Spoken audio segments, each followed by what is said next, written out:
wavuze mu Bushinwa n'abantu nama nkunze kuganira n'abantu bari ni Burayi hari nk'ubo twari kumwe mu Bushinwa yavuye nko muri 2018 mugo no munsi ari i Burayi mu gihugu ca Sweden rero niwe twahoze tuganira ambwira ati jewe nukuri yo ndi ino muri Sweden ndatangara cyane nibutsa ahantu Ubushinwa bugeze ahantu nabusize nkasanga no munsi muri Sweden ivyo nasize mu Bushinwa no munsi ntabiriyo nyuma y'imyaka hafi 10 so bikurekera yuko Abashinwa n'abantu bageze kure batembere muri technology mu rudandazwa rero na cyane cyane bifatiye no kuri trend hari no munsi novuga ariyo ya intelligence artificielle Abashinwa bageze kure cyane rero tukavuga tuti why not kubera iki tutobigirako vyampaye kwiyumvira eske burya yarazi yuko umuyaga nkuba tuzokoresha nk'ibitukoresha nti arabusanse y'igitoro turakoresheje imodoka ikoresha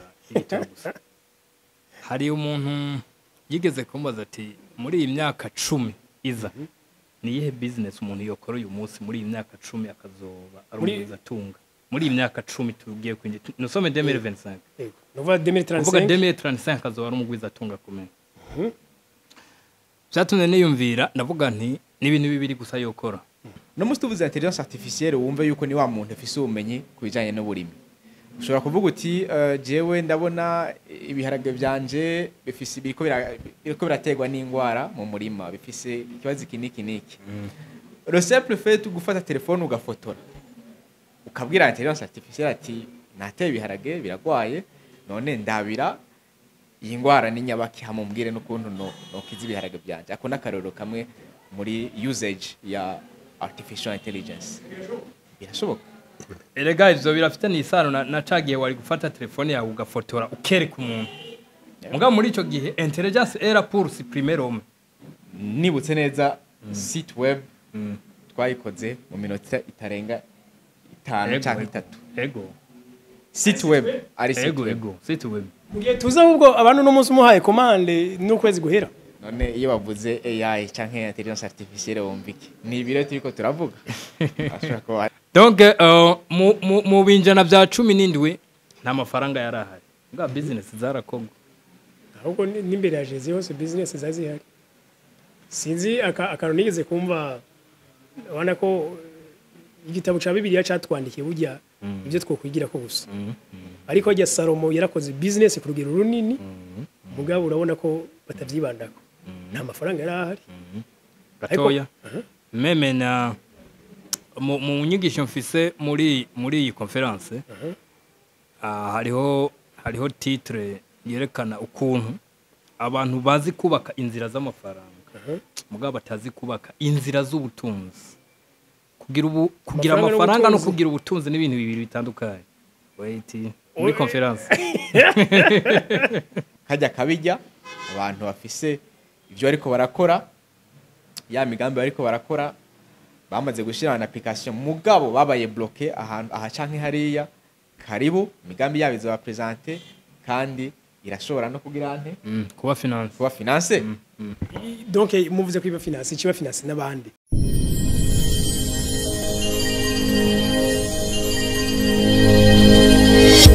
okay yes reka ndabaramutse ndabipfuriza amahoro y'Imana n'abantu maze yongere kamagara meza n'amafaranga nivyo dukeneye ngira ngo tubeho turyoheye kuri nose ndabaha ikaze cyane kuri Agaciro Media nitwa Mudishanyima ku muntu mushasha tubonye mbere cyangwa twumvise ijya mbere ariko kandi ndabamenyesha ko ikinyamakuru Agaciro Media niho honyene nico kinyamakuru cyonyene mu binyamakuru bivuga ururimi rw'ikirundi uza ukigirako ugakarisha ubwenge ukarahura ivyiyumviro ukavoma ivyiyumviro ndema butunzi canke ngwiza butunzi no munsi rero ntewe iteka ryo kwakira abajene babiri n'imipira bambaye yanditse ko ngo we talk business twe tuvuga urudandaza gusa okay reka duhere kuri Dr John tukuramutse cyane Dr amoro cyane ndabaramukije cyane n'abakunzi ba Agaciro Media muzina yanje nirakoze Jean Bertrand ariko benshi bazi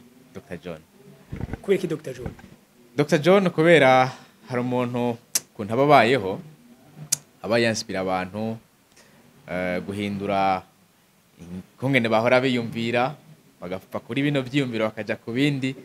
Rero hakaba hari abantu bashobora kuvuga bati ujya ashobora dushobora no kumwita muganga wo guhindura ibyiyumviro. Kumbe wo midishanye mandarose umuvuganyi wa danje. Ariko twakire Shadow nawe Shadow Migisha wewe ngira ngo kwega cyo media basanzwe bakumenyere cyane. Ahubwo nkunda kwibaza banzi kuki. Ndashaka kumenya munyandikire muri commentaire ikintu mushobora kuba munzi. Ko maze kumva. Kuko peut-être yuko ari kiganiro nk'icya kane. Yego. Ikiyano ku Gaciro Media ndi preza muri cyo. Bahava bagarukana kakajambo wigeze kuvuga. Katwengeje abantu cyane. Kana trending hano hose nagenda mbona mu Facebook mu group WhatsApp hose. Bona niza yuko ducisha umutwe kamemeti. Okay. Bano basore ho babiri bagenze tugiye kwakira ni abantu bamenyere kwigisha ibijanye na business. Turi mu gihugu gikeneye ibijanye n'indandaza nyinshi ziri mu moko menshi.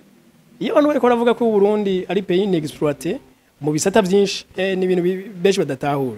Ariko mudukundira no munsi tuyage n'abantu basore tumenye hanini indandazo zigezweho kandi ziri praticable ngira ngo zishoboka. Dr. John yabaye mu Bushinwa ngira ngo uraza kutubwira byinshi ko abashinwa banageze kure no mu iterambere haba mu ikoranabuhanga mu industry n'ibindi.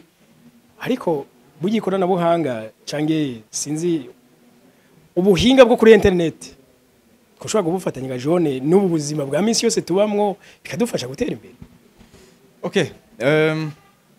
Ubuhinga bwo kuri internet twavuga yuko niho isi igeze. Kandi hari akajambo umuhinga umwe yavuze ati mu bintu bijanye na technology iyo technology irinzi ivuka. Okay, reka ndagwe nk'akarorero. Nk'umuntu ya créer amatara umuyaga nkuba. Yarawukreye yabaye no vuga une révolution industrielle canke technologique dufata. None ko yayikreye kiriya gihe no munsi umuyaga nkuba ukuntu tukoresha byariyongereye canke byaragabanutse ni kibazo. Byariyongereye bikwereka rero yuko d'une certaine façon technologie irinzi ivuka aho gitera ije imbere gusumba gusubira inyuma. Rero no munsi rero turashaka kuvuga tuti ubuhinga bwo kuri internet canke technologie niyo si tugezemwo ahubwo tukabwira abantu ati hey nka kubavunira akago ukavuga ati raba twiyadapte hakiri kare kuko abandi bo bageze kure. Wavuze mu Bushinwa n'abantu namana nkunze kuganira n'abantu bari ni Burayi. Hari nk'ubo twari kumwe mu Bushinwa yavuye nko muri 2018 muguno munsi ari i Burayi mu gihugu ca Sweden. Rero niwe twahoze tuganira ambwira ati jewe nukuri yo ndi ino muri Sweden ndatangara cyane nibutsa ahantu Bushinwa bugeze ahantu nabusize nkasanga uno munsi muri Sweden ibyo nasize mu Bushinwa no munsi ntabiri yo nyuma y'imyaka hafi 10. So bikurekera yuko abashinwa n'abantu bageze kure batembere muri technology mu rudandazwa. Rero na cyane bifatiye no kuri trend hari no munsi navuga ariyo ya intelligence artificielle abashinwa bageze kure cyane. Rero tukavuga tuti why not kubera iki tutobigirako kuko urumva hajya inyari ndo nuvu ahubwo twigira ku bandi. Rero mu majambo make nibyo. Ariko Monsieur Shadow iyo kumurungira bivuga nk'uwabaye aho biteye imbere. Wewe warigeze uba mahanga. Rero nk'abaye ngaka ukunda kubwira urwaruka ngo nta kuntu nakuma umuntu yobura akazi internet ibaho nta kuntu nakuma umuntu yobura akazi kandi igihugu gikeneye byinshi. Shadow none ibyo bigende gute gufatanya ubwo buhinga n'ubuzima busanzwe ese kubona bishoboka ngahi wacu?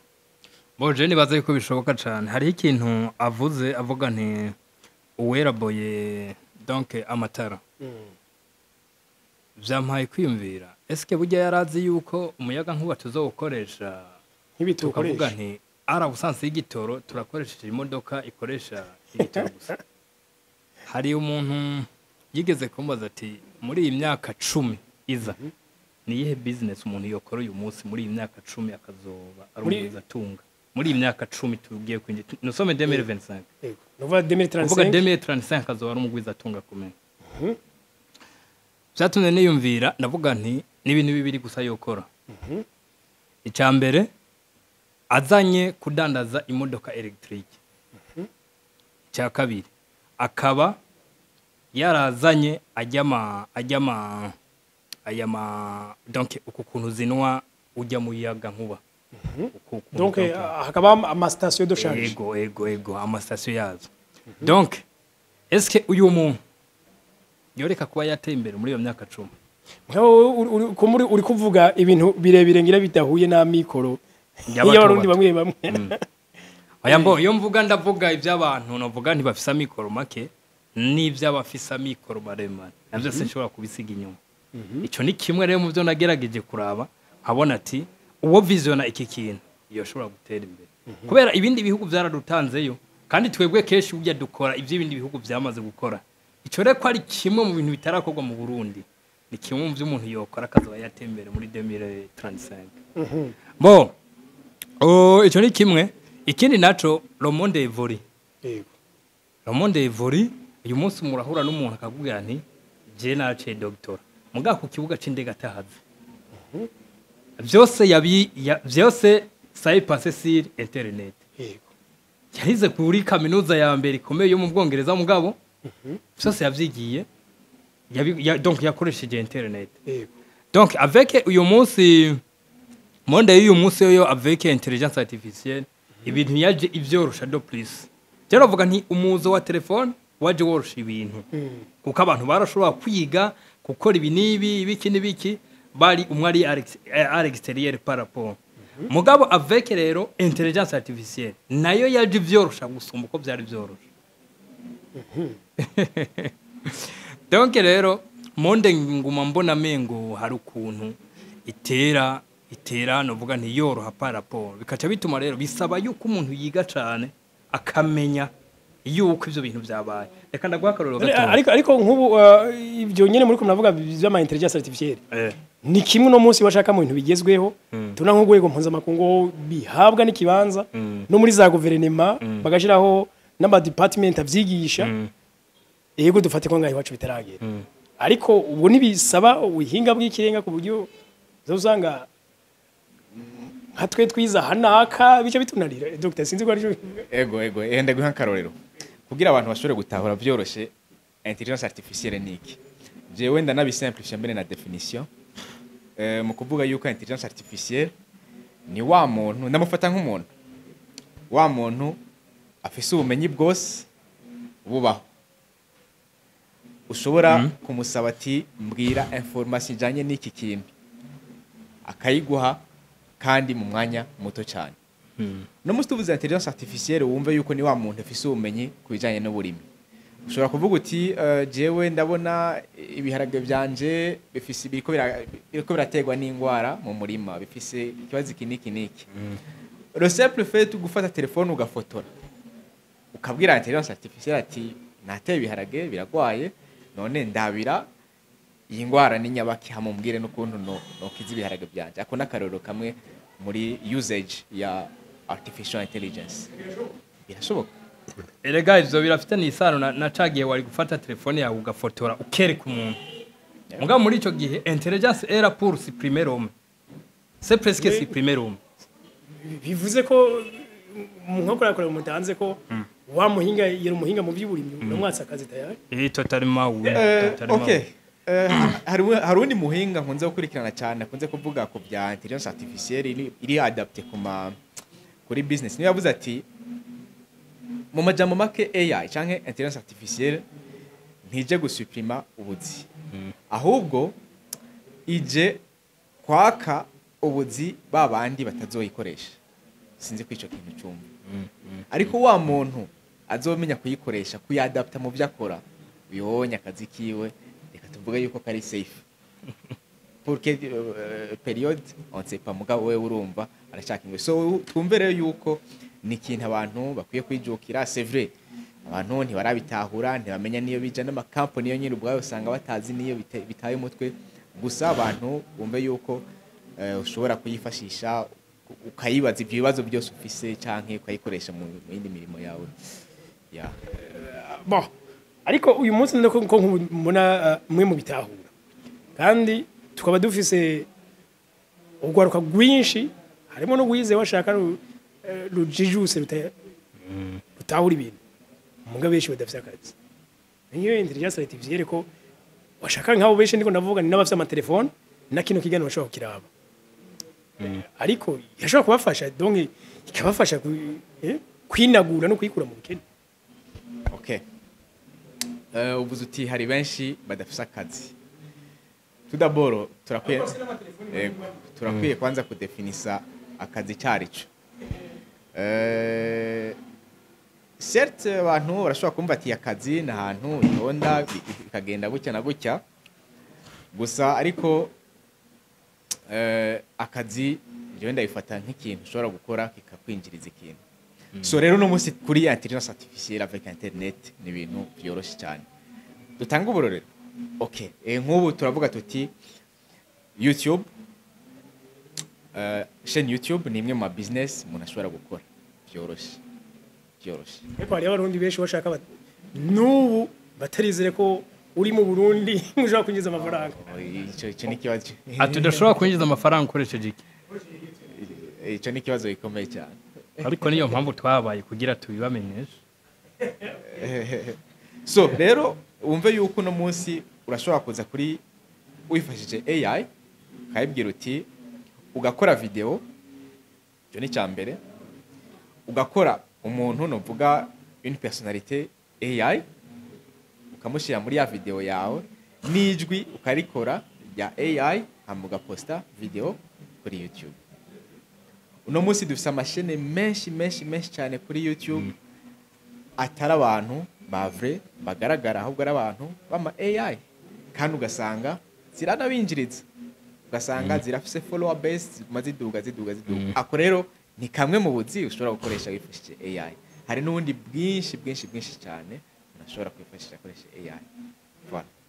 Ariko ikintu donc turi mu gihugu aho abantu donc bazi ibintu birangira batabihaye bene wabo. Ari naco gituma kenshi ubumenyi bw'ibintu dukunda kugira kuronka ntituburondera no mu rurimi rwacu. Tubirondera mu Gifaransa cyangwa mu Congereza aho babandi bari muri vya bihugu bemera gusanga ama experience bo bemera kubitanga. Shadow. Oui. Kubira iki mwe mubizi. Eske mura planninga kubiha abantu? Namwe kuvyigisha abarundi narijya wumva bikenewe cyane. Twebwe ahubwo je nasanze tunabitangira no kubumva. Bo ndibuka itariki 15 sinibuka kwa 15 itariki 8 donc muri iyo miseze twagiriwe ibakwe turatumwa ko muri commune ya Bubanza ni na cooperative yitwagira umutahe atubwira nti turavye muri society yacu yanyu Metavision ibintu muvuga ibiganiro mukora turasavye muze musangize ubwo bumenyi abanwanyi bacu abanyabubanza kandi ico kintu nagishimye kuko barakoze sacrifice ku buryo zone yari yose iserukirwa. Ico kintu tumaze kukibona twe twavuze ntituza kuvuga. Hari abantu babona donc urubuga rwacu witwa We Talk Business tugende kuvuga. Ahubwo sorry gato ndamenyesha bariko dukurikira. Nibagiye kubivuga. Donc We Talk Business ni chaîne ya YouTube yabo kandi n'imipira mwanditse ko We Talk Business nyene. Hama donc ni YouTube bamamacisha ama strategy ya business ukuntu heraza ukaduga ukuntu ama projet ashoboka n'adashoboka kumure imita abantu benshi barakunda no kugira inzitizi z'imitahe umutani nibaza ko atari inzitizi nubwo mu byibanze bikenewe bo bandanye. Voilà donc bien sûr na benshi babaye inspiré par n'ibiganiro tugenda turacisha kuri We Talk Business.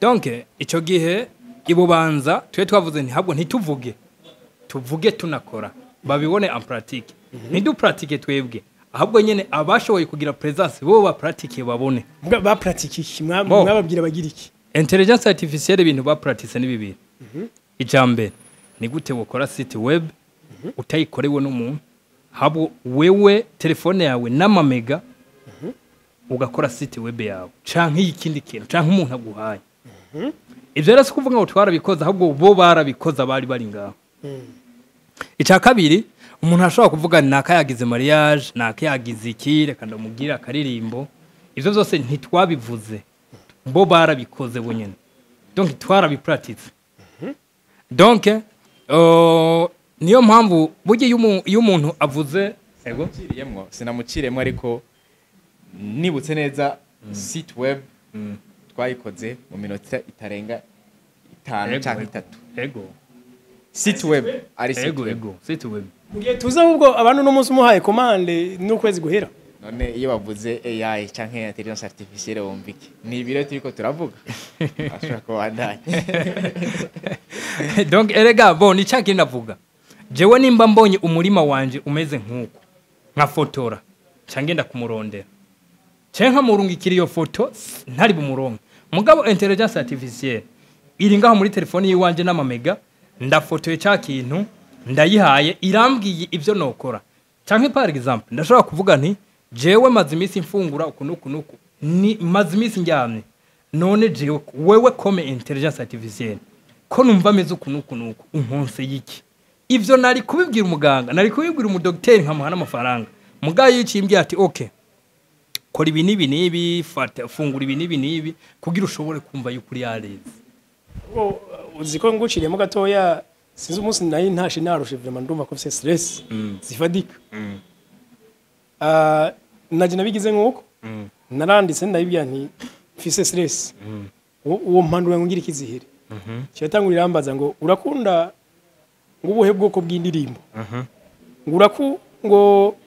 ngo hoba hari umugenzi wa hafi wa undi wo kwiganira ibintu byawe byose aba hafi yawe ngo aho hafi yahuba hari ahantu ubona wo kwicara ugatuza urumva numva nyine voilà ikivugisha nk'umuhinga twe kubera dukunda Burundi niyo mpamvu ikiganiro turiko turagikora mu Kirundi kugira ibi byumva abarundi yaba twakunda ubufaransa cyangwa abongereza twagikora mu Congereza twari kuba twinyoye abarundi muga twashimye kugikora mu Burundi vyumva abarundi donc ni nayo mpamvu uko twahamagaye ububanza ahubwo twe dukwiye guhamagagwa Burundi bwacu bwose ahubwo nyene donc mwe musanzwe muba mu ngaha mu muji wa Bujumbura ariko mwahereye hariya none abanyabujumbura narije aribo bakoresha internet ko bwinshi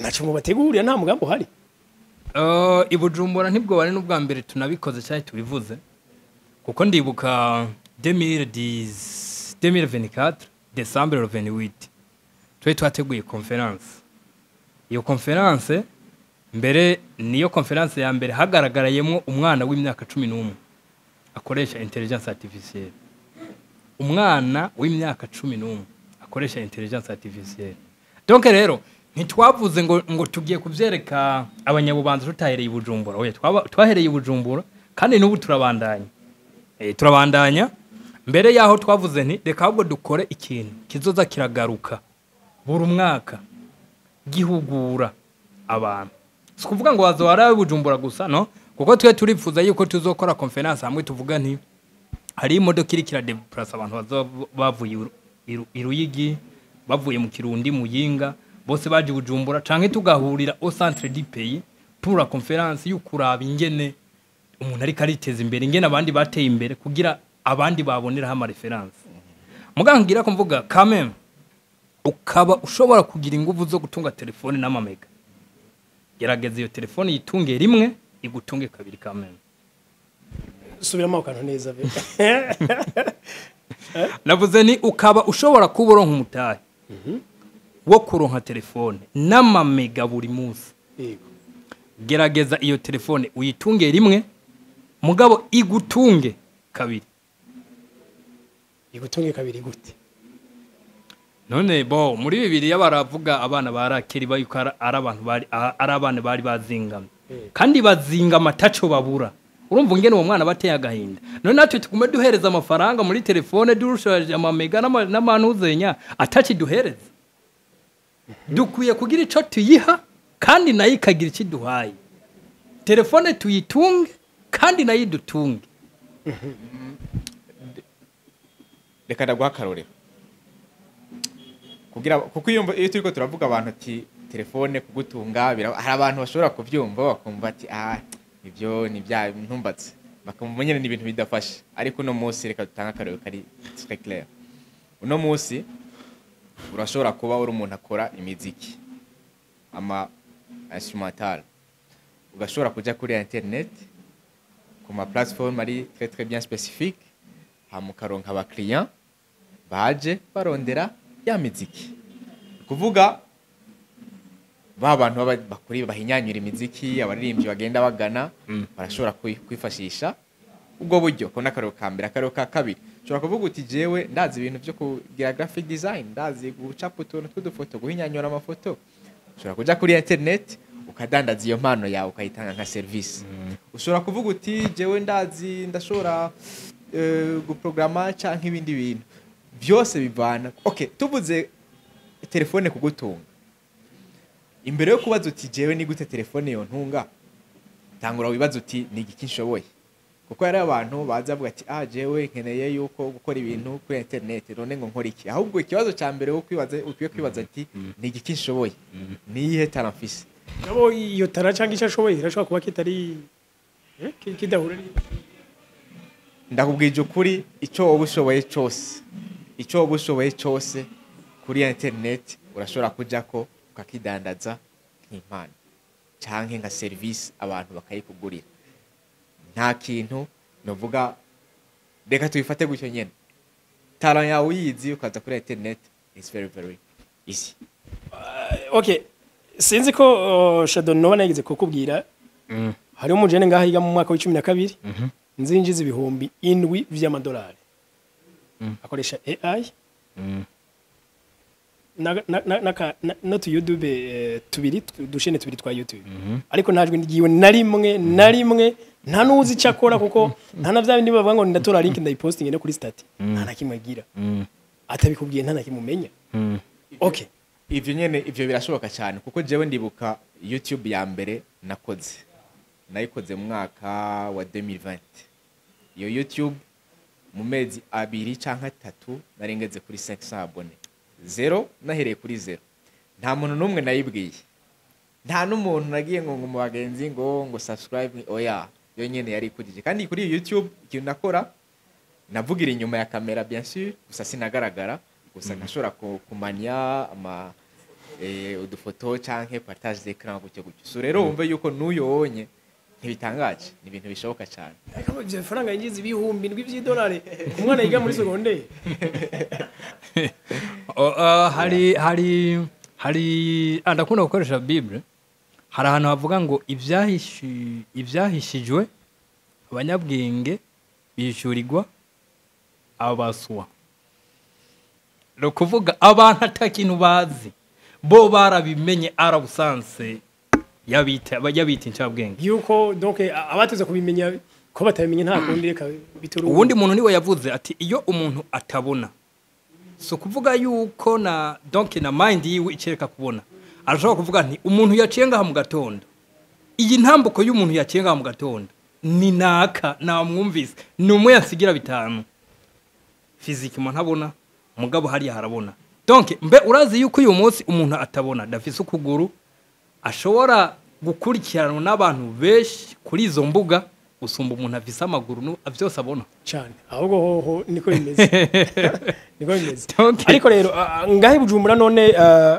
aba bantu benshi mugabo muteganya kuzohakora iryo sekeza ryari apare iyo conference twakoze mu mwaka uheze itariki 6 z'ukwicenda 2025 twarabateguriye conference kandi conference irimwo twagerageje kubashiramwo ibintu bishasha byinshi kandi biza biteza intambwe ku muntu abishaka kameme ku muntu afise icyo ari karakora iyo conference abatari bake baramaze kwiyandikisha harasigaye nk'ibibanza nka 225 mu bantu 150 rutegekanye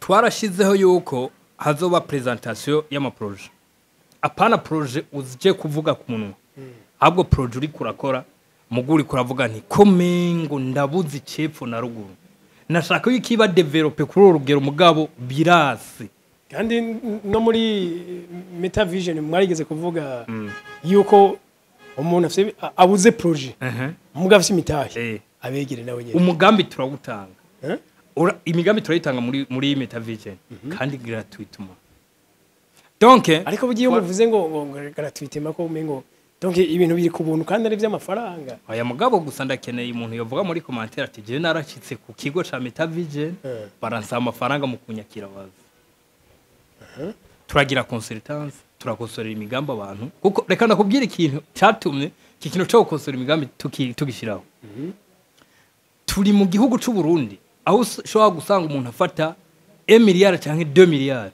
akubaka ikintu runaka mugabo agashira mu matara n'amazi mugabo ntashiremwo internet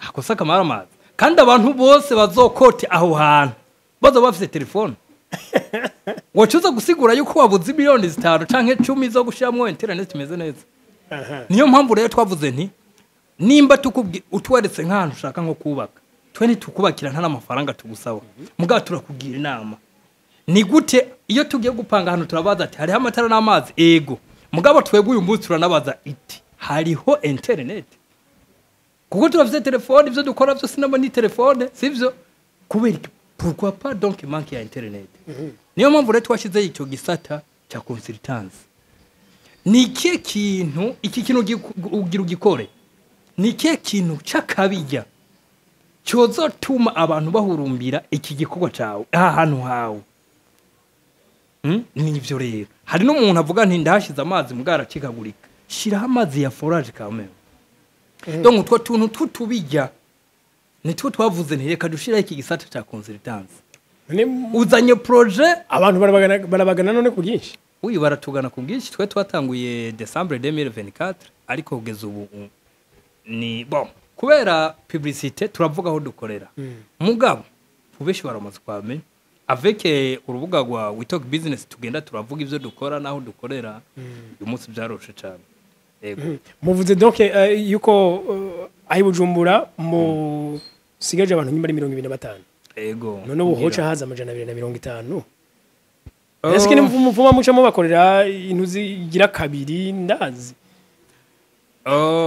oya twafuma duhindura ikibanza twafuma duhindura ikibanza nibarenga 150 tuzohindura ikibanza yego kuko turamaze kubona yuko inyigisho dutanga zishika ku mitima beshi bikaduhimbara rero gusumba iyo huye n'umuntu akavuga nti cyacimviro mwavuga ndiko ndagishira mu ngiro kandi kiriho kiramvyarira amafaranga shatunezerwa cyane gose ubu ni umunezero tudushaka Doctor mu ntunganya ushasha y'igihugu uno munsi dufite intara zitanu n'amakomine 42 nimba ntihenze none kugira bose niba bimeze ko batabakeneye murateganya iki kugira ngo umuntu yibereye ubusoni nawe azaje kiye ko bose niba bibujumbura kandi bose baripfuza iterambere yego cyane bose turumva turafise ku mutima kandi byo ubumenyi dutanga canke ibyo twagiye dutanga mu conference itandukanye canke n'ahandi turazi yuko nabo nyene babikeneye so rero wumve yuko muri programme yacu canke uko tubitegura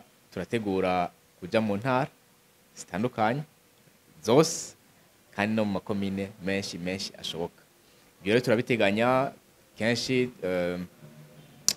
hariho abo twamaze kujya mu partenariat ama cooperative abo bose turabahamagaye abantu bose bafite uburyo bwo guhamagara abantu turahamagaye baze tuvugane turaba ukuntu twoshika iyo bari hama tugatanga ubumenyi hama ukagira akamaro abantu benshi kuko ibintu bitugiriye akamaro twese ni ibintu babihimbaye donc none nk'ubu nk'aka motivation ubizamo nyuma yo kubitega amatwi cyangwa nyuma yo gufata izo nyigisho donc sero na programme mwateguye uwo muntu yo kwitega iki okay ubuze ikintu gikomeye cyane twarigeze no kivuga menga muri podcast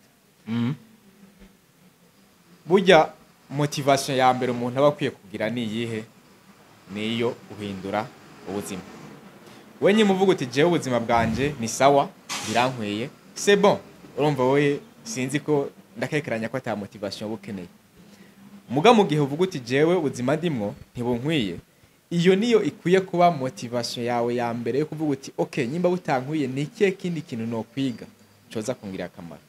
So rero niyo nyota ukiye kwanza kugira iyo nyota yo kwiga ni ikihe kintu. Mpora ndaba ku mbuga kuri Twitter abantu bandika bati surtout abajene babaza ati ni ikihe kintu nokora ngo ofisi miliyoni 5 ngo ni ikihe kintu nokora ngo simpombe, ngo niye business ya mbere nokora ngo simpombe, naho guhomba na business bisa nk'ibintu bigenda bibangikanye.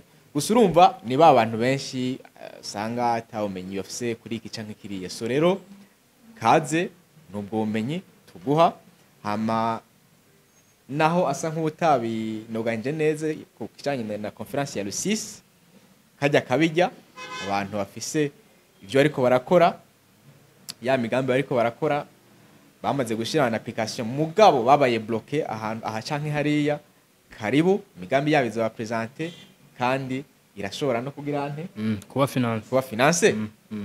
Donc muvuze ko iba finance kiba finance n'abandi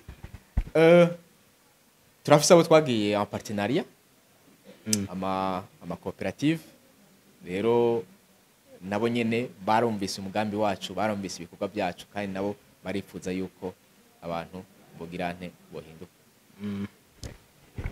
ngira ngo tujya kurangiza Shadow. Ego.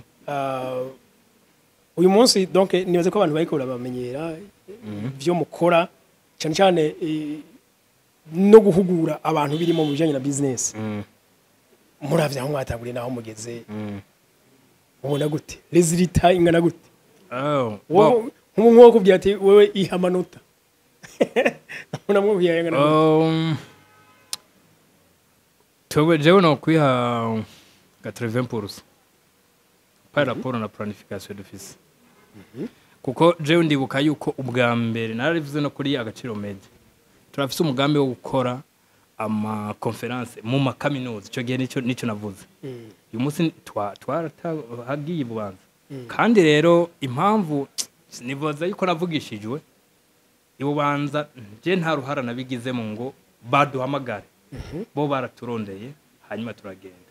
Donc rero nibaza yuko iyo uvugishije ikintu ciza kuri wewe uba wiyatuye kiciza. Donc rero je wayo manota no yiha. Ikindi naco ama microfinance ariko araduhamagara kugira finance yo migambi nuko yabonye ico dufise mu mito, nuko yabonye ico tuvuga kandi kiri praticable. Kuko abajene b'uyu munsi baravuga imigambi cyane mugabo bagakora gake. Tuko turashaka rero kwinyura ico kintu ntituvuge cyane, habo dukore cyane tuvuge gake. Donc rero nibaza avec tuzogenda turaja hamwe n'abantu bizokunda cyane, tuzotera yindi ntambwe gusumba izo 80% umunsi ndiko ndavuga. Kuko ejo nimba dukoze conference tukavuga nti imigambi 10 niya ba presenter ngaha hakaba 3 itogwa ikaba finance. December dushobora kugira iyindi conference habo twisanga hariho babandi bariko baratera intambwe par rapport yaho bari mu kwezi kw'icenda. Ego. Merutse kuronka message zibiri z'abarundi baba mu mahanga bose baba mu province atandukanye ya Canada. Nagiye no kubona vya bikorwa twigishiriza ku ma social media ama impact bingana. Canke uburemere bigira sinatahura uko bingana. Imiryango ibiri yose yafashe ingingo yo kuza kuba mu Burundi burundu atavye gusubira muri Canada. Ivyo vyose ni kubera inyigisho ducisha kuri bigiye binyamakuru. Wonderful. Wonderful. Ivyo niteka. Ariko ngira turangiza nk'akajama gasunika rugi. Donc uko biri kose ubumenyi burakenewe n'abarundi. Siri tuko tuvuga duti turakenye. Hari umunyamerika araheruka kumbwira ngo uyu utarababazwa nico kiko kirakubabaza. Nakuvuga utarashavuzwa n'ubuzima ubayemo ntukitege ko buhinduka. Ugomba kubanza kukubabaza. Utaramaramaazwa no igihugu cyanyu cyangwa umuryango wawe ukenye tawantu bitege ko hava. So akajambo kagasunika rugi turagize kiyago. Akajambo kagasunika rugi no kubabwira yuko ubumenyi burahari. Byo gukora birahari.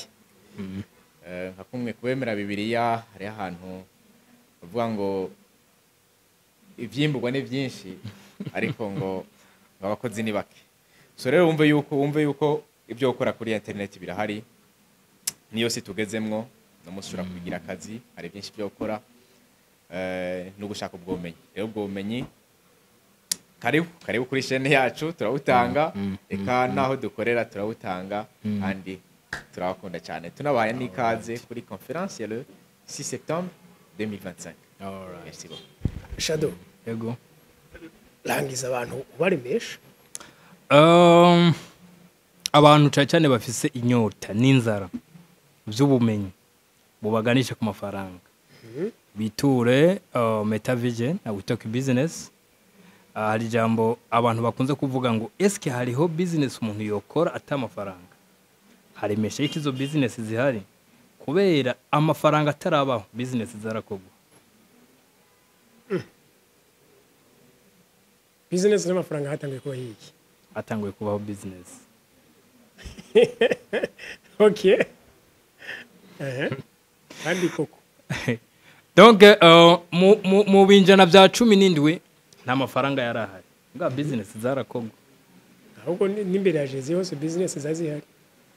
Sinzi akantu nigeze kumva wana ko igitabo ca Bibiliya catwandikiye burya ibyo twokwigira ko gusa.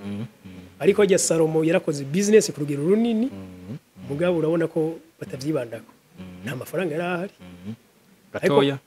Meme na mu nyigisho mfise muri iyi conference hariho titre yerekana ukuntu abantu bazi kubaka inzira z'amafaranga mugabo batazi kubaka inzira z'ubutunzi kugira amafaranga no kugira ubutunzi n'ibintu bibiri bitandukanye. Wait muri conference. Okay. Sinima aho batakandika jambo ko kurangiriza ko tworangiza. Nimba tacu twibagiye byari ngomba ko tuvugako. For me ntacu nibagiye. Ibyo no baniziganirije tuzoyagira muri conference no muri We Talk Business. Yes. Yego. Reka ndabashimire nanone kandi asha ubu nsigaye cyizere cyinshi kuko mbona ko umenye naje Imana irafite abantu nyene yagiye impuza bafise wa mutima nyene azi mutima w'ugusangira n'abandi. Alright. Uguhindura abandi. Twe dufite ikivugo kivuga giti nous sommes une force pour le changement. Iyo changement rero mpaka abantu bayihagurukire. Turabakingurukiye gose. Asante.